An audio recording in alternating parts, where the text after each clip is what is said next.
Y vamos en oración a Él, rogando que Él nos hable por medio de su Espíritu Santo. Señor, hoy con toda reverencia delante de ti hemos alabado tu nombre. Hemos entregado nuestras vidas, hemos entregado todo nuestro ser delante de ti, como un ejemplo de lo que diariamente hacemos, vivir en ti. Ahora también hemos alabado tu santo nombre, hemos glorificado tu obra, Señor. Y queremos pedirte que por medio del Espíritu Santo tú hoy traigas sobre nosotros tu preciosa palabra. No es un ejercicio que pueda lograr el hombre. No es algo que pueda hacer un expositor, un predicador, un maestro. Es una obra que solo puede hacer el Espíritu Santo precioso en nosotros.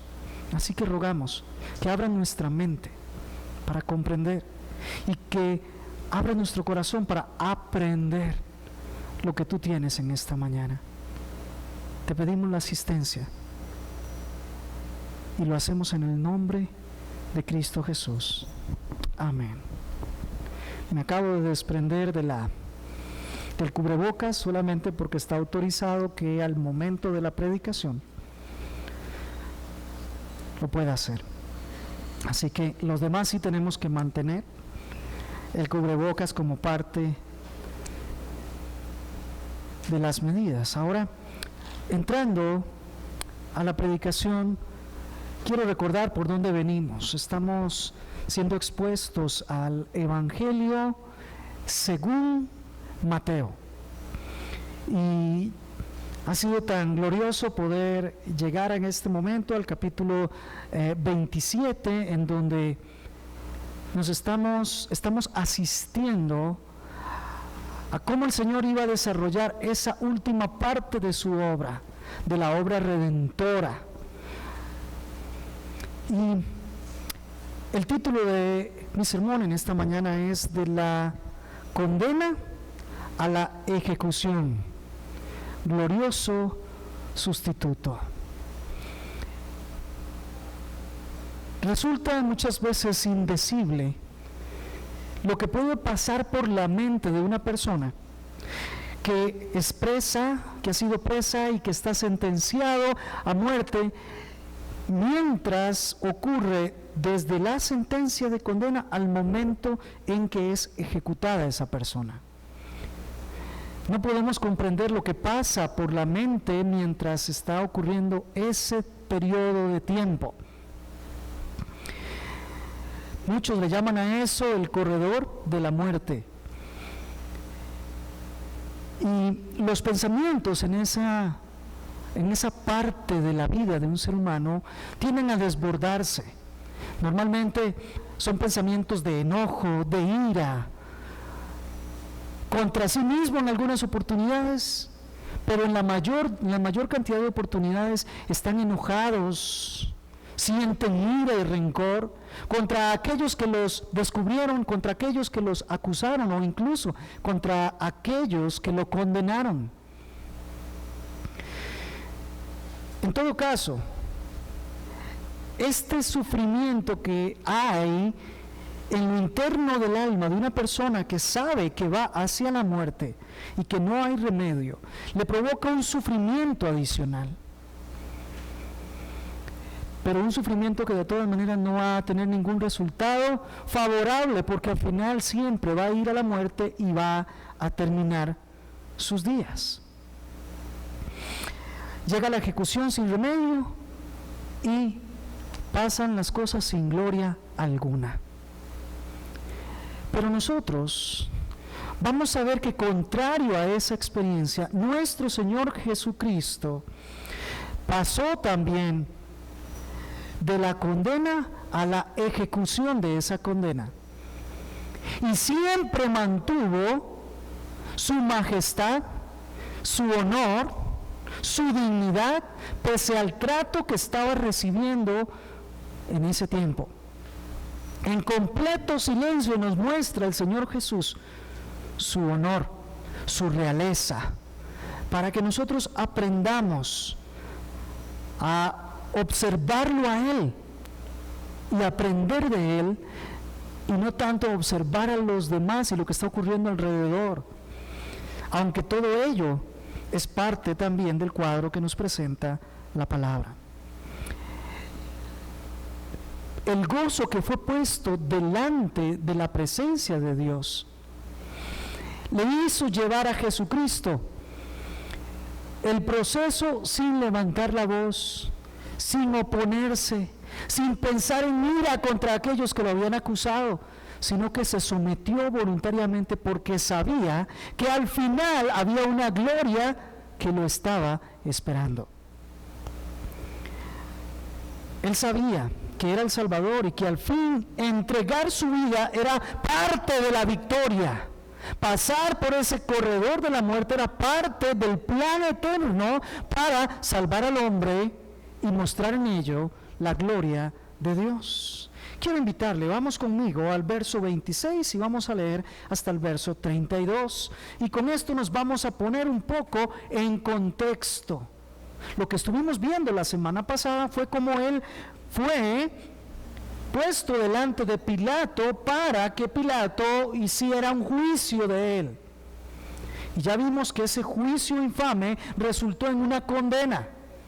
Él resultó condenado pese a que el mismo juez estaba convencido de que Jesús era inocente. Y veamos qué ocurre. Ya tiene la condena y entonces comienza el proceso de su ejecución. Verso 26 del capítulo 27, Evangelio según Mateo, dice, refiriéndose a Pilato: entonces les soltó a Barrabás, pero a Jesús, después de hacerle azotar, le entregó para que fuera crucificado. Entonces los soldados del gobernador llevaron a Jesús al pretorio y reunieron alrededor de él a toda la corte romana, y desnudándole, le pusieron encima un manto escarlata, y tejiendo una corona de espinas, se la pusieron sobre su cabeza y una caña en su mano derecha. Y arrodillándose delante de él, le hacían burla, diciendo: «Salve, Rey de los judíos». Y escupiéndole, tomaban la caña y le golpeaban en la cabeza. Después de haberse burlado de él, le quitaron el manto, le pusieron sus ropas y le llevaron para crucificarle. Y cuando salían, hallaron a un hombre de Cirene llamado Simón, al cual obligaron a que llevara la cruz. Mi sermón está bosquejado en tres partes. En la primera parte hago una exposición del texto. Luego vamos a ver algunas doctrinas que el texto nos está hablando y finalmente aplicación para nosotros. En esta primera parte de exposición del texto, vemos en el verso 26 que Jesús soportó una condena injusta. Jesús soportó primero un juicio que fue injusto. Él fue entregado para que fuera enjuiciado por Pilato, cuando no había un delito que hubiera cometido. Recordemos la escena. Los principales sacerdotes y los ancianos del pueblo habían entregado a Jesús y lo habían hecho ingresar. Imaginariamente lo empujaron por la puerta para que entrara al pretorio, porque ellos no podían ingresar al pretorio, pues estaban en celebración de la Pascua y no querían contaminarse entrando a un lugar donde había gentiles, lo cual en su criterio los iba a contaminar y entonces no iban a poder celebrar la Pascua. Así que Jesús es empujado al pretorio, dejado solo, y simplemente obligan a que Pilato salga y pregunte qué es lo que ocurre con él, cuál es el delito. Y ellos atinan únicamente a decirle: si no fuera culpable, no te lo hubiéramos entregado. Entonces, Pilato no tiene una causa. ¿Cuál es el delito que ha cometido Jesús? Además, interroga a Jesús y Jesús responde sus preguntas, por medio de las cuales Pilato se da cuenta que él es inocente, que no ha cometido ningún delito. No se presentan testigos, no se presentan pruebas, no se presenta nada. Pero el pueblo insiste en que Jesús sea condenado y sea crucificado. Pese a que no ha cometido delito, pese a que no hay ninguna prueba, insiste el pueblo en que Jesús sea crucificado. Ya sabemos que Pilato, en su doblez de carácter, en su ignorancia voluntaria de todo lo que se llama justicia, accede a la petición del pueblo y permite que sea condenado y lo entrega. Ahora, Jesús no hizo nada para padecer el juicio, ni la condena, ni la ejecución.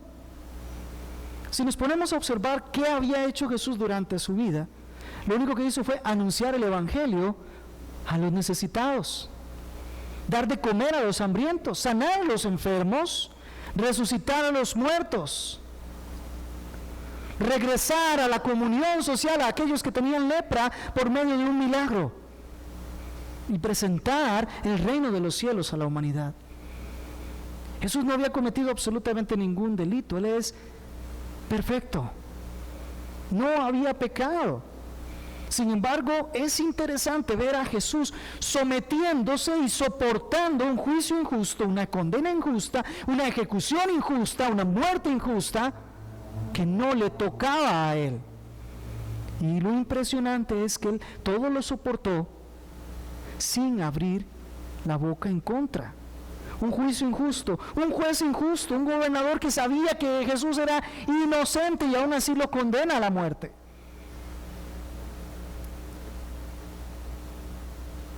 Pero nos dice el verso 26 que la ejecución comenzó de una vez. Fíjese. Entonces le soltó a Barrabás, pero a Jesús después de hacerle azotar, lo entregó para que fuera crucificado. Si ya había sido condenado a la muerte por crucifixión, no había necesidad de un tratamiento tan degradante como ese, pero es Pilato quien ordena que lo azoten. Es Pilato quien toma la decisión de empezar a aplicar la primera fase de la ejecución de su sentencia. En su misma presencia, azótenlo. Ya sabemos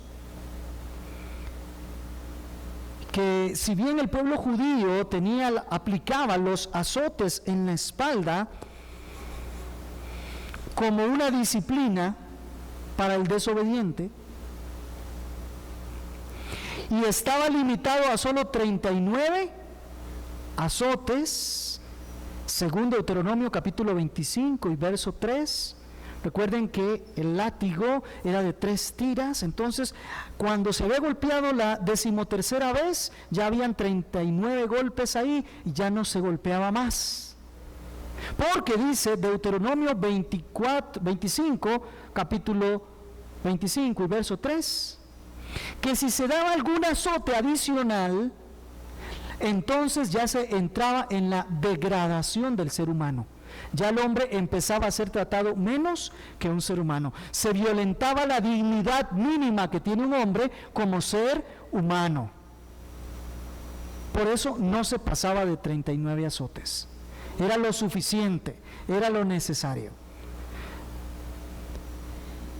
Y aquí tenemos no un azote al estilo judío, sino tenemos un azote al estilo romano, que ya no eran 3 tiras, eran 5 o 6, y ya no tenían solamente hueso en la punta, sino en diferentes lugares de todo lo largo de las tiras,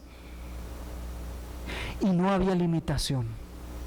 Las veces que quisieran golpear los soldados estaban autorizados para hacerlo, y ya no importaba la dignidad del ser humano, ya no era para disciplinar, ahora era un acto de crueldad.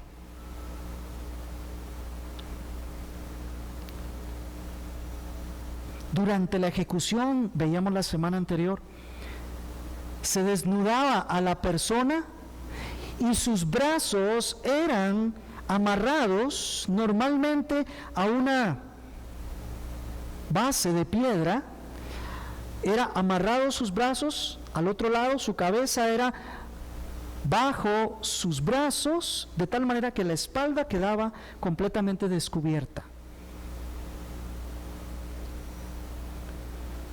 Ahí recibía la tortura hasta que los soldados se cansaran, o bien el gobernador de turno, en este caso Pilato, dijera: ya, hasta ahí es suficiente.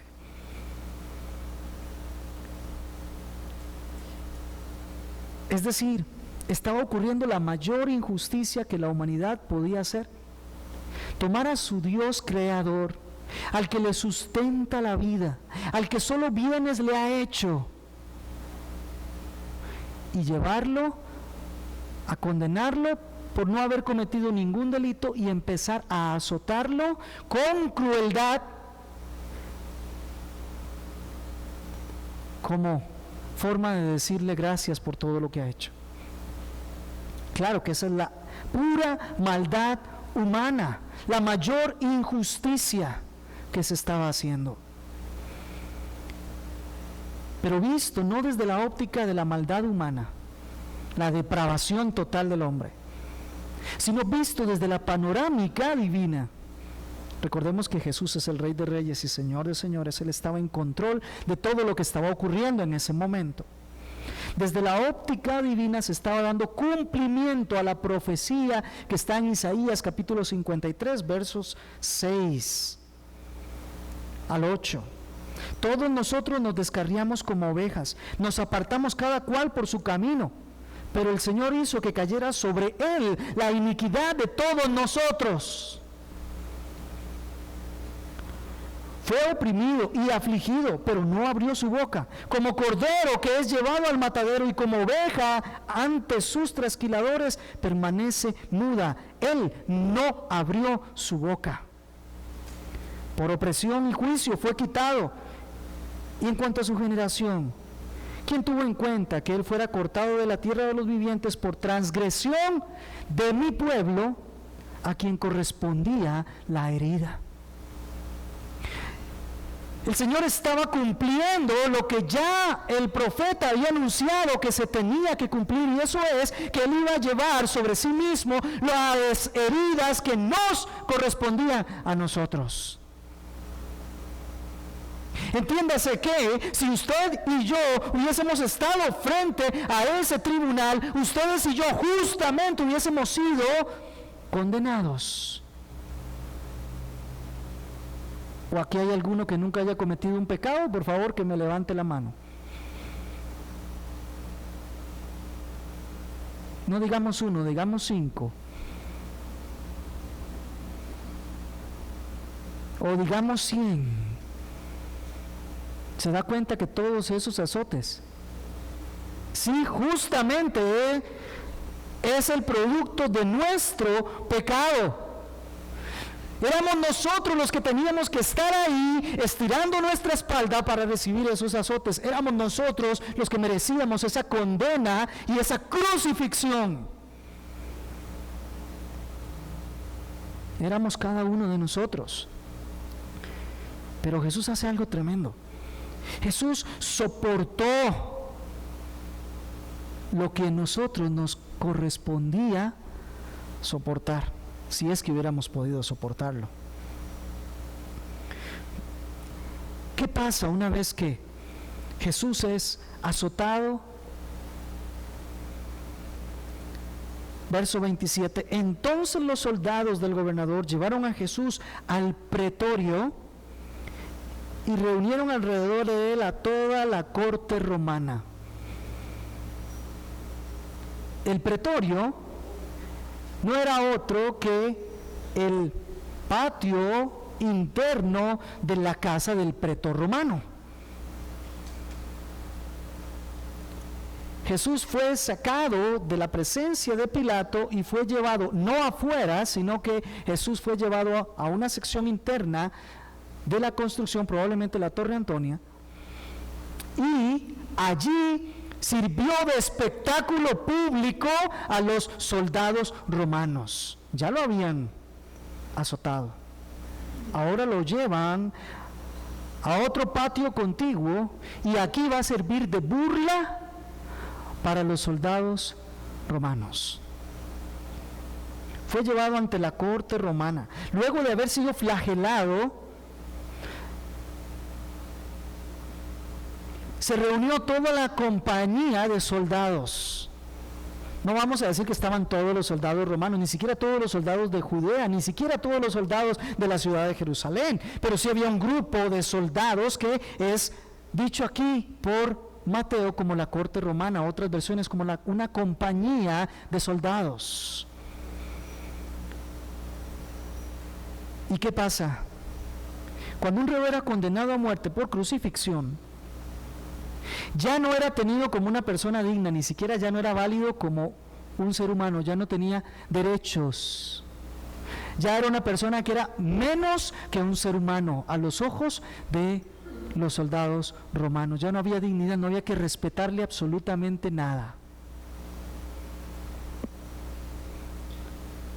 Entonces así era tratado sin dignidad. El propósito de llevarlo ahí era de servir de diversión a los soldados que se burlarían de él, que le escarnecerían. Y no había límite alguno en la forma en que podían tratarlo. Podían degradarlo como sea y hacerle lo que quisieran, que no había ya límite alguno más que el límite de su propia diversión. Qué impresionante y qué sublime a la vez ver a Cristo, el majestuoso Rey de Reyes y Señor de Señores, el gobernador del mundo entero, padecer y soportar con la realeza y dignidad que Él sí mantenía, pues estuvo en todo momento en silencio, soportando todo lo que la humanidad le estaba expresando, toda esta barbarie en su contra. ¿Y qué pasó cuando se reunió con la corte romana? Dice, y desnudándole, verso 28, le pusieron encima un manto escarlata. Es la segunda vez que Jesús pasa por ser desvestido. Primero le quitaron la ropa para ser azotado. Luego de ser azotado le pusieron sus ropas otra vez, le condujeron a este patio y aquí le volvieron a quitar su ropa. Ahora, dicho de esa manera quizás no suena tan grave, pero quiero recordarle cómo estaba la espalda de Jesús. Se dice que eran tan finos los profesionales del látigo o del flagellum, eran tan profesionales que golpeaban de manera consistente para no solamente arrancar la dermis, luego la epidermis, sino llegar también a la subcutis y quitar por completo la piel. Los riñones quedaban expuestos y algunos otros órganos internos, de tal manera que todo eso en la espalda de nuestro Señor estaba sangrando. Imagínense lo que es que una vez que le pusieron su ropa, ahora vienen y se la quitan otra vez. No creo que lo hicieron con delicadeza.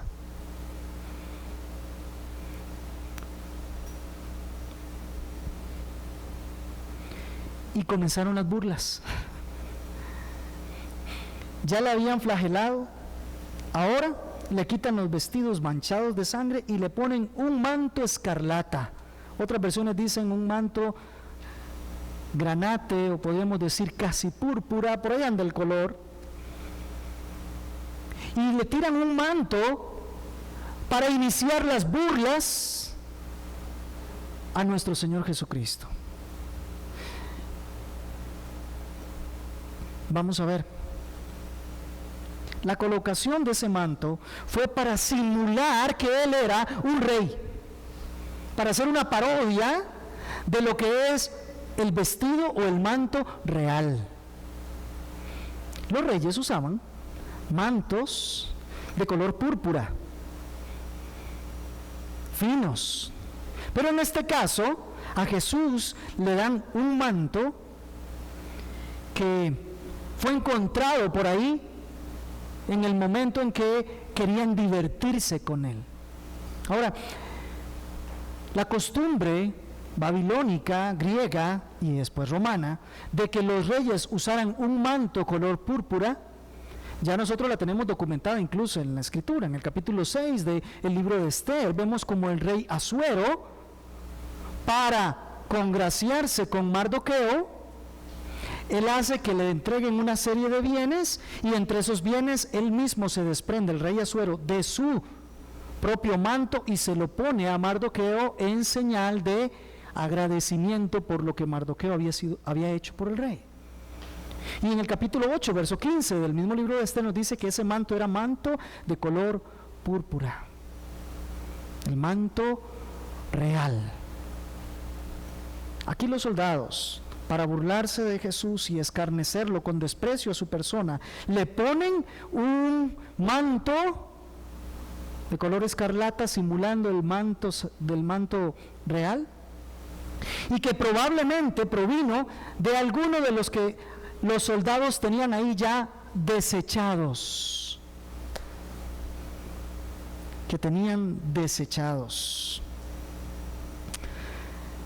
El doctor Pérez Millo sugiere que probablemente fue una clámide de soldado. Una clámide es una tela que muchas veces, la mayoría de veces era redonda, en ocasiones era cuadrada, que los soldados usaban como un vestido sobre ellos y se anudaban con un broche en el hombro derecho. Entonces son de esas imágenes que vemos nosotros de los griegos, que están vistiendo como una especie de túnica en donde se amarran en esta parte de acá.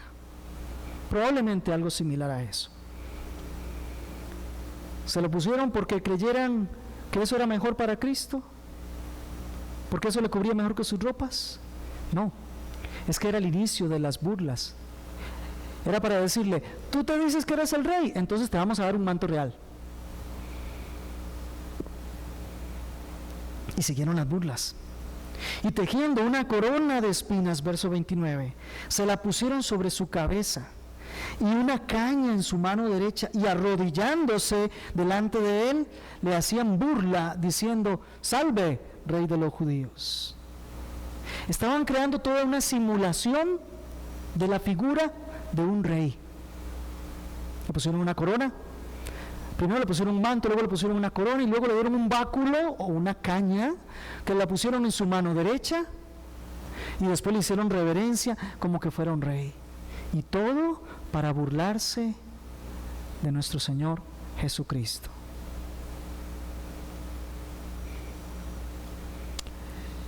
Es interesante porque uno de los giros más irónicos es que no se estaban dando cuenta que ellos estaban reconociendo que Jesús es el Rey de reyes y Señor de señores, inadecuadamente vestido, inadecuadamente burlado, inadecuada y ofensivamente escarnecido, pero estaban reconociendo que había realeza en Cristo, como lo reconoció Pilato también.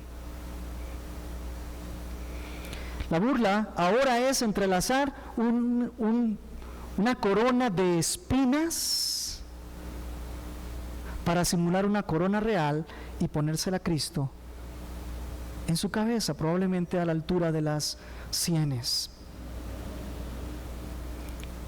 Eran espinas punzantes, por supuesto. No es cómodo andar una corona de espinas, ¿verdad? Que ya con solo imaginarlo nos damos cuenta.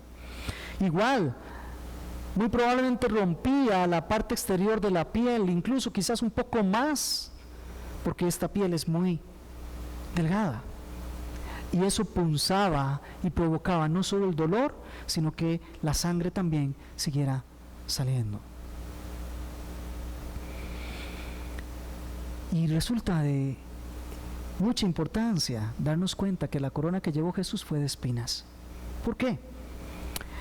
Porque las espinas son el producto de la maldición por el pecado que el Señor le propinó a la tierra en ocasión de lo que el hombre había hecho. En Génesis 3, capítulo 3, verso 17, segunda parte y verso 18, encontramos esta maldición que recibió la tierra por causa del pecado del hombre.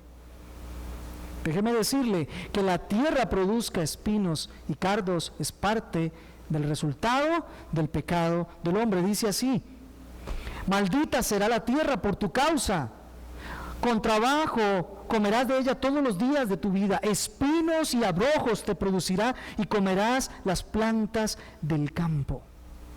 Es altamente significativo que el producto del pecado que recibió la tierra, que fue la maldición, tuviera que soportarle, llevarla a Cristo precisamente en su cabeza, para así cargar con nuestras maldiciones y con todos nuestros pecados. Es muy gráfico, ¿no le parece? Y aquí no hacemos otra cosa más que ver otra vez el cumplimiento de la profecía dicha por Isaías, cuando dice: mas Él fue herido por nuestras transgresiones, molido por nuestras iniquidades, el castigo por nuestra paz cayó sobre Él, y por sus heridas hemos sido nosotros sanados. Isaías 53, 4. Lo otro es que le dieron una caña y se la pusieron en la mano derecha, simulando, por supuesto, el cetro que tenía todo rey. Todo rey no solo tenía un manto real, no solo portaba una corona de dignidad, sino que portaba también el cetro que, de conformidad con Génesis 49:10, con el Salmo 45:6 y con Hebreos 1:8, es el cetro de justicia que eternamente tiene nuestro Señor Jesucristo. El cetro que es llevado por los reyes normalmente es un cetro de oro, y habla de su autoridad, de que su palabra se cumple y de que Él es el que juzga. ¿Sabe? El cetro era usado por los reyes para favorecer a una persona o para desechar a una persona. Otra vez recordemos lo que ocurrió con Asuero y la reina Esther. Cuando Esther se presenta ante el rey en un momento en que el rey no la ha llamado, se estaba arriesgando a que el rey extendiera su cetro y le dijese: bienvenida, cuenta con mi favor, o que retuviese el cetro y lo bajase delante de él para decir: entraste sin autorización, y eso significaba la muerte. Me desagradaste. Pero en el caso de Esther se extendió y recibió la gracia. Quiero decirte algo: en el libro segundo de Samuel, capítulo 7 y verso 14, el Señor deja claro a su pueblo Israel que su cetro Él lo vuelca contra su pueblo cuando su pueblo anda en desobediencia. Y Él lo disciplina y dice: usaré otras naciones para disciplinarte a ti, y ese será mi cetro de disciplina. Con nosotros hace lo mismo. Es el mismo Dios. Él también usa a las naciones para que nosotros, los hijos suyos, que estamos en desobediencia, entonces recibamos la disciplina a partir de los gobernantes impíos y malvados que nos están hoy gobernando. No ha cambiado. Es el mismo cetro que es usado como vara de hierro para quebrantar y humillar y desmenuzar a los impíos. Lo encontramos en Salmos 2, verso 9, cuando está prometido y lo vemos cumplido en Apocalipsis 2:27. Es la vara de hierro con que el Señor juzga, pero es la misma vara que sirve para corregir a su pueblo cuando está en desobediencia y alentarlo para que siga en obediencia. No obstante, aquí tenemos la imagen de unos soldados que están imitando el cetro del Señor y le dan una caña, algo que se quiebra fácil, sin tener en cuenta que ellos son los que están sometidos a su ley. Ellos son los que van a tener que responder al cetro del Señor. Y finalmente, fíjese lo que hacen. Dice: y arrodillándose delante de él, le hacen burla diciendo: salve, Rey de los judíos. ¿Cómo se presentaban los soldados romanos ante el César? Ninguno se presentaba manteniéndose de pie, porque eso implicaba decir: yo soy un igual a usted. siempre se presentaban arrodillándose para decir: usted tiene autoridad sobre mí, usted es el que gobierna. Y mi expresión para con ustedes: tenga salud, manténgase eternamente, su dominio sobre mí es favorable, oh Rey. Estos hombres están haciendo una burla delante del Rey de Reyes y Señor de Señores, imitando un saludo, imitando el darle gloria, imitando el adorarle en su presencia.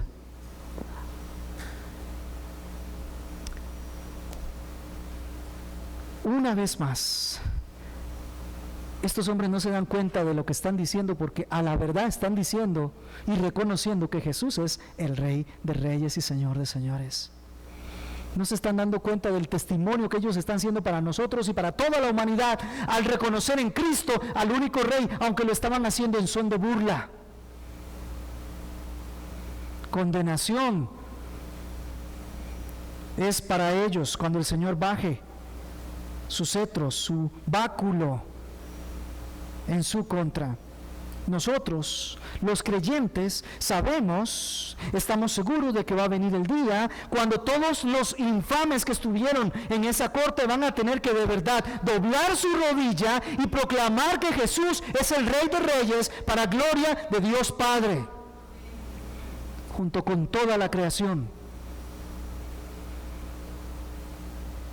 Vendrá el momento en que esa vejación y humillación que estaba haciendo a Cristo se volverá en su contra, y serán ellos los humillados por toda la eternidad. Y veamos qué trato recibe después Cristo. Verso 30. Y escupiéndole, tomaban la caña y le golpeaban en la cabeza. Los soldados, en su afán de ridiculizar a Cristo, le escupían. En el momento en que se inclinaban y le decían: salve, Rey de los judíos, se levantaban y le escupían a él. Y le quitaban la caña y golpeaban su cabeza. Quiero recordarle, puede ser que sea una caña no muy dura, pero recuerde lo que Jesús tenía en la cabeza. Cada vez que le daban un golpe, esas espinas seguían ingresando en su piel, seguían produciendo dolor, haciendo fluir la sangre, seguían maltratándole. Y por la forma en que está descrito, lo que se presume es que iban pasando de uno en uno. Todos los soldados se presentaban, se inclinaban, le escupían, le quitaban la vara, lo golpeaban, se la dejaban y venía el otro. Un espectáculo para ellos. No hay otra forma de decir que ellos rechazaban a Cristo como Rey. El escupir a otra persona es la expresión máxima de la humanidad despreciando a esa otra persona.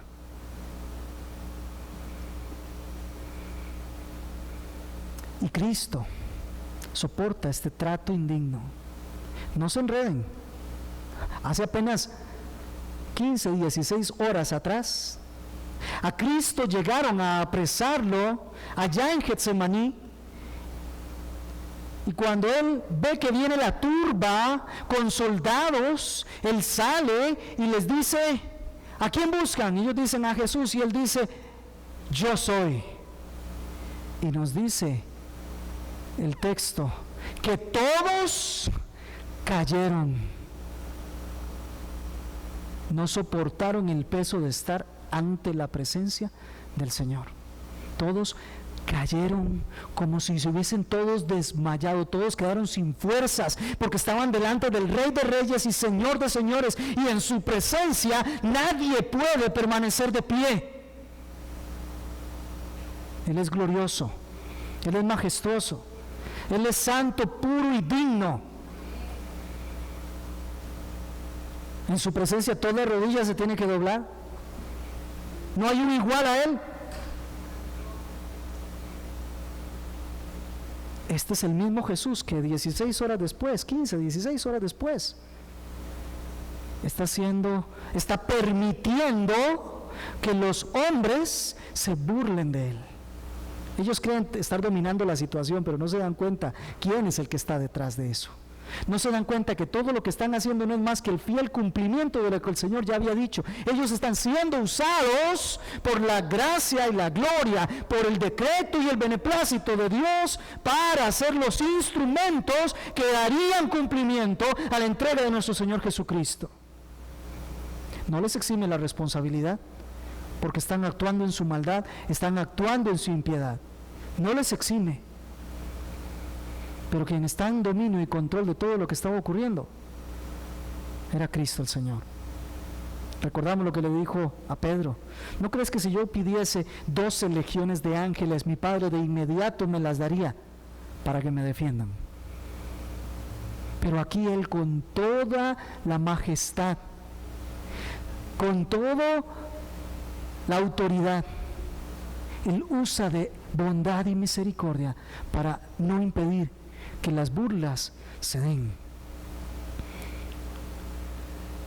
El Salmo capítulo 2, verso 12 también dice en su traducción original: besad al Hijo. Nosotros lo tenemos como honrad al Hijo, pero en el original del arameo dice besad al Hijo, para que no se inflame su ira. Estos hombres, lejos de usar sus labios para besar al Señor, para prodigarle todo el agradecimiento por la misericordia que han recibido, de mantenerlos todavía con vida, estos hombres estaban usando sus labios para escupir a Cristo. Por supuesto que se inflama su ira después de haber entregado todos sus bienes para que lo disfrute sus criaturas. Ahora ve a sus criaturas que se vuelven en su contra y lo desprecian al grado máximo. Por supuesto que se inflama su ira, por supuesto, es lo que corresponde. Despreciar la gracia redentora, lo único que permite es que entonces quede un enfrentamiento a la ira divina, a la condenación eterna. Y así pasa con todo aquel que desprecia la obra de Cristo Jesús. La acción de los soldados muestran claramente cuán depravado es el hombre. Miren, ni siquiera los animales matan solo por diversión. Estos hombres estaban divirtiéndose con el que van a matar para torturarlo, para hacer un espectáculo público, para divertirse, es más, para saciar su sed de sangre. Es la muestra de lo que el ser humano produce y da.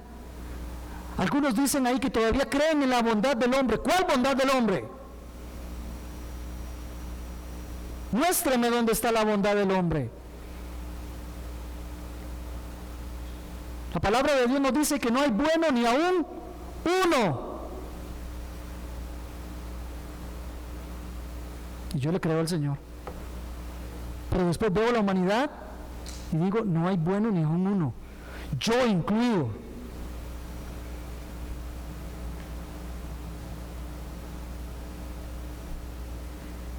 Todavía, el evangelista Juan, en el capítulo 19, verso 3, dice que a Jesús le daban bofetadas en ese momento. No solamente fue suficiente con haberlo flagelado, sino que ahora lo traen para ser ridiculizado y además le escupen, lo golpean y lo abofetean. Así trata la humanidad a Cristo el Señor. ¿Has visto cuántas veces la gente se burla de Cristo? Las cosas que se dejan decir, ahora que ya es público los pensamientos y lo podemos ver en las redes sociales. La humanidad no redimida, así le corresponde a Jesús. Pero veamos, Él sigue su camino a la cruz. A diferencia de aquel que es condenado y que va corriendo hacia la muerte, que va desesperado, que va iracundo, que va enojado, Jesús va en paz, en calma, en silencio, y soporta lo que le están haciendo. Antes de ir al verso 31, hay un detalle que Juan, el evangelista, nos menciona y que es importante que lo traigamos nosotros acá. Juan capítulo 19, verso 5 dice que Pilato, luego de que le hicieron todo lo que le hicieron a Jesús, él lo saca del pretorio a Jesús y lo enseña al pueblo con ese manto escarlata, con esa corona de espinas, con esa caña en su mano, ensangrentado ya no solo la espalda, sino también probablemente su rostro en diferentes lugares, golpeado. Podrías ver de pronto parte de esos golpes todavía en su piel, y es presentado al pueblo. Y Pilato hace una de las declaraciones más impresionantes que un hombre puede hacer alguna vez. Pilato lo presenta y les dice al pueblo: he ahí el hombre. Yo no sé por qué nosotros tenemos la idea de que como seres humanos venimos a esta tierra a disfrutar y a darnos la gran vida. Tenemos una idea de que nosotros no debemos ni siquiera molestarnos, ni mucho menos sufrir. Hoy en día cualquier petición y deseo que el ser humano lo elevan a rango de derecho para que lo reclame. Todo el mundo le tiene que respetar sus deseos más internos, tiene que vivir la vida ahora. Hay que disfrutar la vida como venga. Dese todos los gustos, usted es muy valioso. Nada se va a llevar aquí, así que disfrute todo lo que tiene. Viva para usted. Y todos esos mensajes, qué triste, porque calan mucho. La gente tiende a creer que entonces aquí no debo ni siquiera de sufrir nada, ni siquiera un disgusto.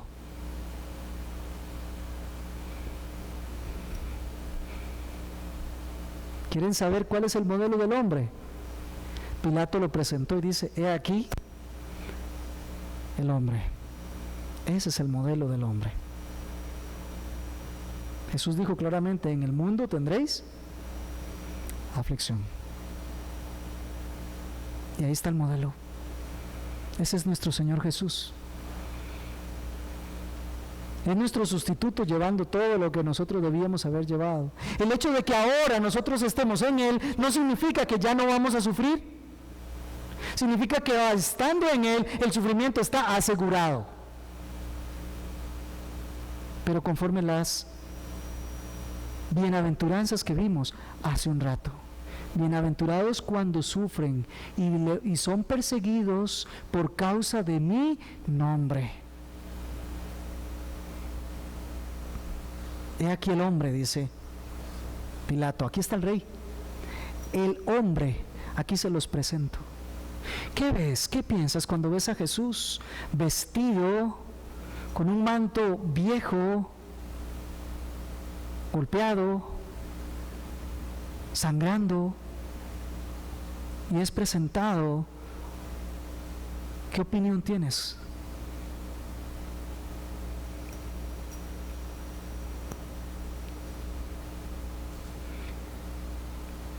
El último acto de Pilato para liberar a Cristo de la cruz fue presentarlo para ver si el pueblo, viéndolo como estaba, tan demacrado y tan sufrido, ya había sido suficiente como para poder soltarlo. Y el pueblo, viendo la figura de Jesús, ¿sabe qué se atrevió a decir? ¡Crucifícale! ¡Crucifícale! Ya no solo era sed de sangre, ya la estaba vertiendo, y ahora era sed por asesinar a Cristo el Señor, al autor de la vida. El pueblo que había sido elegido por Dios para hacer esa herencia perpetua en la tierra, está gritándole al Dios que los había elegido, está gritándole: crucifíquenle.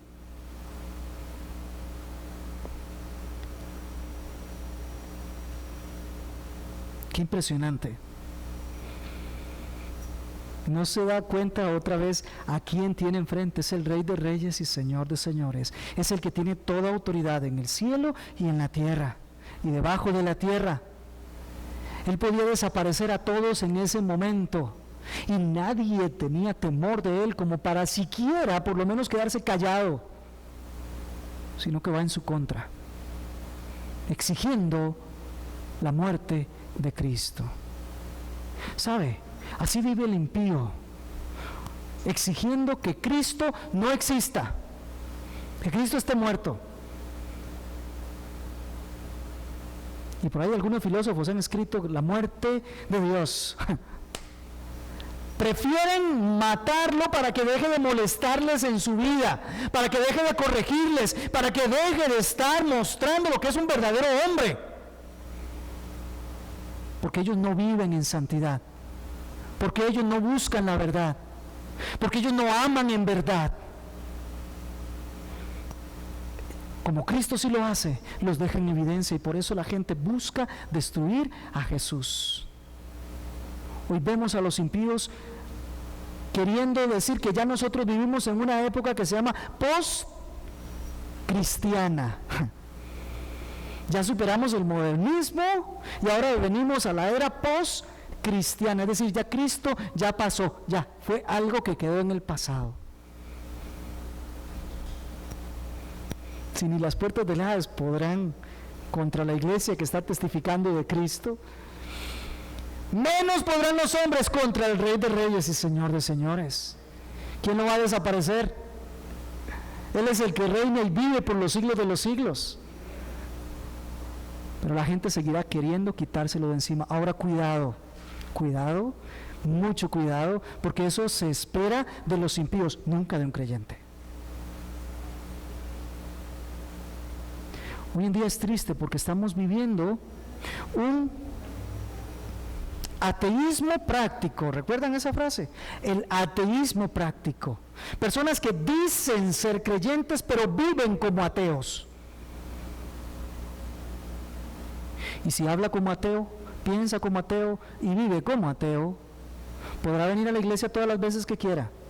Podrá decir que es cristiano y podrá decir que confía en Cristo, que nada lo quita de seguir siendo un ateo.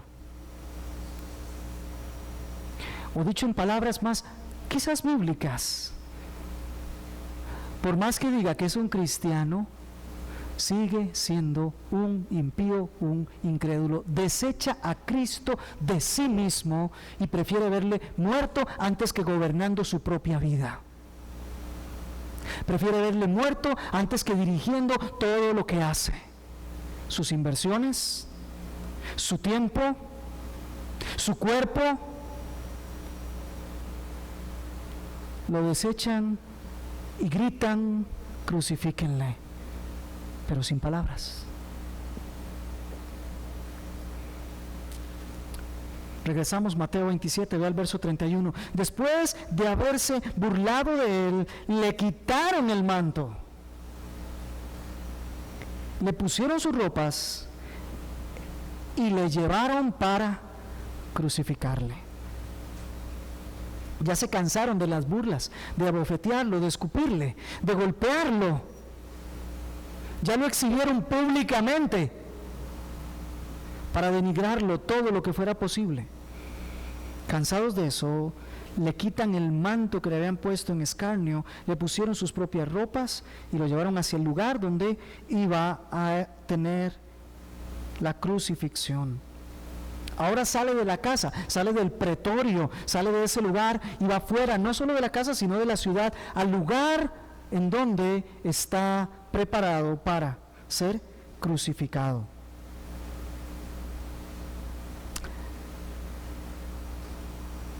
Hay un detalle interesante, verso 32, y con esto vamos llegando al final de esta parte. Dice, y cuando salían, hallaron a un hombre de Cirene llamado Simón, al cual obligaron a llevar la cruz. Vamos, Juan capítulo 19, verso 17 nos dice que Jesús cargó la cruz, pero Mateo nos dice que buscaron a otro para cargar la cruz. Entonces tenemos que entender el cuadro completo. Hay cosas que dice Mateo que no dijo Juan, y hay cosas que dice Juan que no dijo Mateo, y para tener el cuadro completo entonces lo leemos en conjunto. Muy probablemente el Señor salió con la cruz, pero por alguna circunstancia no pudo seguir adelante con ella y tuvieron que buscar a otro que la llevara en su lugar. La cruz o la crucifixión a veces los crucificaban en X, a veces los crucificaban en T, y a veces una T minúscula, si es que lo podemos poner. Muy probablemente esta última fue la que usaron con Cristo. Cuando sucedía eso, el palo vertical estaba en el lugar en donde había que crucificarlo, y el reo tenía que cargar el travesaño, normalmente entre 2 y 2,5 metros, y tenía que cargarlo normalmente entre sus hombros, entrelazados los brazos, para caminar con él.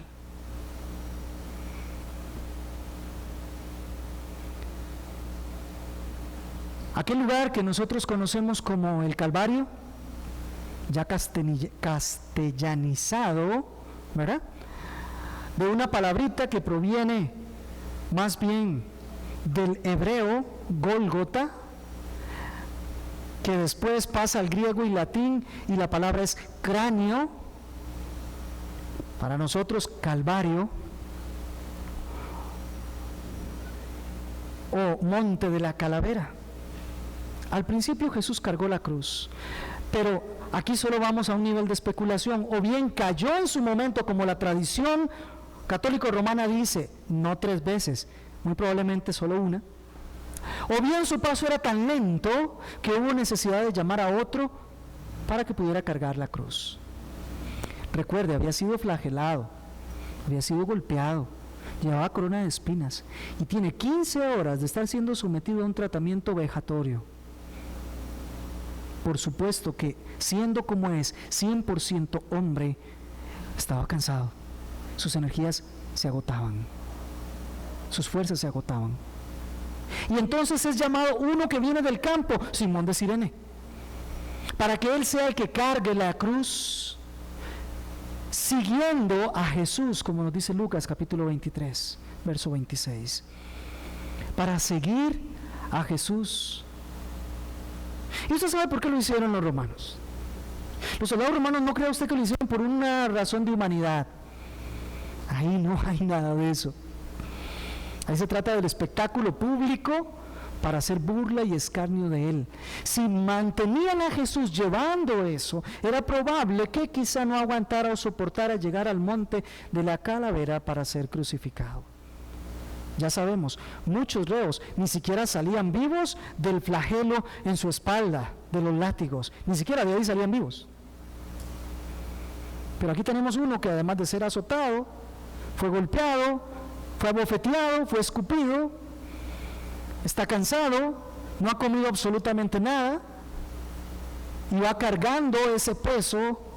Los soldados se querían asegurar de que llegara para poder exhibirlo públicamente en la cruz. De tal manera que carguémosle entonces la cruz a otro para que él pueda llegar y pueda ser exhibido. Si se nos muere en el camino ya no podemos verlo ahí. Espero que estén notando la ironía. Y entonces llaman a uno que viene del campo, Simón de Cirene. Probablemente era un judío, porque el nombre Simón es muy común entre los judíos, y probablemente vivía entonces en una ciudad que se llamaba Cirene, allá por Lidia. Pero con ocasión de la Pascua estaba ahí en la ciudad. Entonces él viene caminando y le dan la cruz. Había una ley romana que decía que si un soldado te obligaba a hacer alguna cosa, estabas obligado a hacerlo. Podía ser rico, podía ser pobre, podía ser lo que sea. Si un soldado romano le da la orden, haga esto, tiene que ir a hacerlo, según la ley de dominación romana. Entonces, a este le cargan el travesaño y este tiene que llevarlo detrás de Jesús. Trasciende el hecho de que Jesús estaba ya debilitado, cansado, y deja claro que Él es 100% hombre. Así como es 100% Dios, es 100% hombre. Y Él está limitando sus facultades en este momento únicamente a lo que corresponde al hombre por voluntad propia, para poder cumplir con lo que Dios ya había ordenado que Él debía cumplir. Ahora, esa es la exposición del texto. ¿Qué encontramos en ese texto? ¿Qué lecciones, qué doctrinas hay ahí? Mire, lo primero que encontramos es que Cristo en su humillación es nuestro sustituto. Es muy probable que yo no hubiese pasado la primera etapa. Alguno más fuerte es muy probable que tal vez sí haya pasado los azotes, pero no hubiese podido de pronto soportar las burlas, el escarnio, el desprecio. Probablemente al sentir como le estaban escupiendo o abofeteando, alguno de ustedes se hubiese vuelto en contra y en ira a aquel que lo estaba golpeando.